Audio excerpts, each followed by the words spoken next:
Maituturing na taon ng new beginnings ang 2020 lalo at ito ay Year of the Rat na base sa Chinese zodiac sign ay umpisa ng 12-year cycle.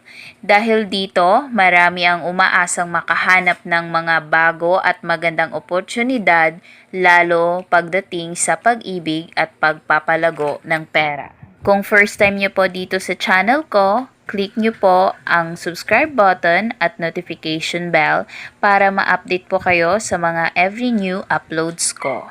Narito ang prediction para sa bawat animal sign ngayong Year of the Metal Rat. Number 1, Year of the Rat. Hindi porket Year of the Rat ay nangangahulugang swerte na ang may animal sign na rat. Sa katunayan, hindi maswerte ang taong ipinanganak sa ilalim ng zodiac sign na ito. Magiging lapitin sa mga gulo at away ang mga ipinanganak sa Year of the Rat dahil sa umano ay pagiging matigas ng kanilang ulo at ma-pride o ma-ego. Number 2, Ox. Isa ang ox sa mga siswertehin ngayong taon at magwawaging number 1. Halimbawa, umano ay kung nasa sports ang isang tao may animal sign na ox, asahang magwawagi ito. O kung miyembro ng isang team sa kumpanya ay siya ang paborito ni boss. Payo lang sa mga ox na kung ikaw ay may talent, ipamalas ito dahil swerte. Mainam din umanong sumali sa mga bagong aktibidad at lumahok sa bidding. Swerte ang mga ox sa pag-ibig. Number 3, Tiger. Tiger ang naging pinakamaswerte noong 2019 at daladala nito ang swerte ngayong 2020. Kung businessman, may posibilidad na mag-expand ang negosyo at tuloy-tuloy ang tagumpay. At sa buhay pag-ibig, kung nililigawan ang isang taong may sign na Tiger at may karibal siya ang pipiliin. Number 4, Rabbit. Isa sa maging problema ng rabbit ngayong taon ay ang decision making sa pag-ibig. Dahil charming o mapang-akit sa maraming tao, marami umano magkakagusto pero kailangan mamili ng isa. Mag-ingat ang rabbit sa trabaho at karera. Kung may plano, huwag lang ipagsabi dahil marami umanong backstabber na naiinggit.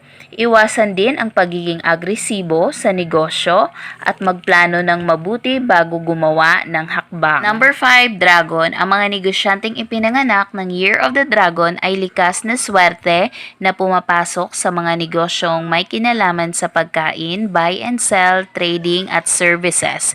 Ang mga dragon na lumalahok sa meeting at seminar kung saan marami siyang makikilalang mga pwedeng maging business partner.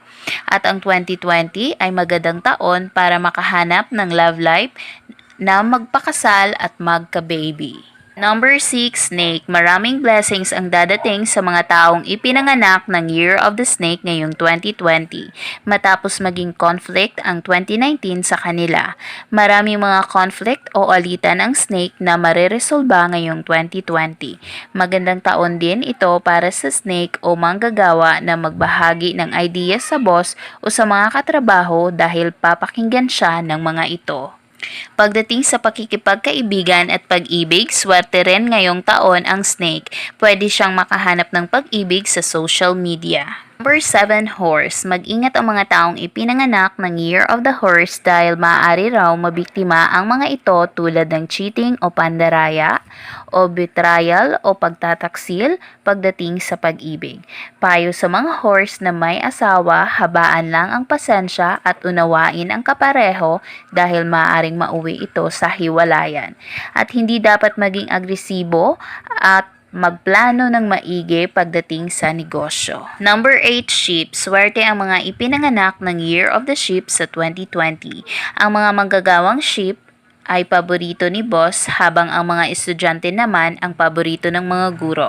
Magiging busy rin ang love life ng mga taong may animal sign na sheep. Number 9, Monkey. Ang mga Year of the Monkey ay mautak at madiskarte na magagamit umano nila kasama ang kanilang mga talento para kumita ng pera. Swerte ang monkey sa pag-ibig dahil gaya ng rabbit, marami silang maaaring pagpilian para makarelasyon.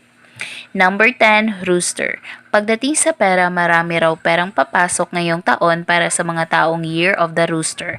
Ang mga rooster dapat ay magiging maingat sa pananalita o pakikipag-usap sa karelasyon dahil maaaring may masabing nakakasakit at magkakaroon ng hiwalayan o problema. Number 11, dogs. Sa taong ito, ang Year of the Dog ay maraming matatanggap na blessings at pera. Pagdating sa trabaho, sa halip na promotion, makakatanggap ng recognition o pakikilala o aumento sa sahod ng dog. Huwag masyadong mapili at maging kontento sa buhay pag-ibig. Number 12, pig. Maraming naranasang delay o pagkakaantala ang mga taong ipinanganak ng Year of the Pig sa kanilang career noong nakaraang taon. Pero ngayong 2020 ay suswertehin na sila. Magandang taon daw ang 2020 para sa mga negosyanteng pig na mag-expand ng business. Tandaan, huwag kalimutan lagi ang magdasal sa may kapal dahil hindi niya tayo pababayaan. Kung first time niyo po sa channel ko, please click the subscribe button and also click the notification bell para ma-notify ka sa mga every new uploads ko. Thank you so much for watching. God bless!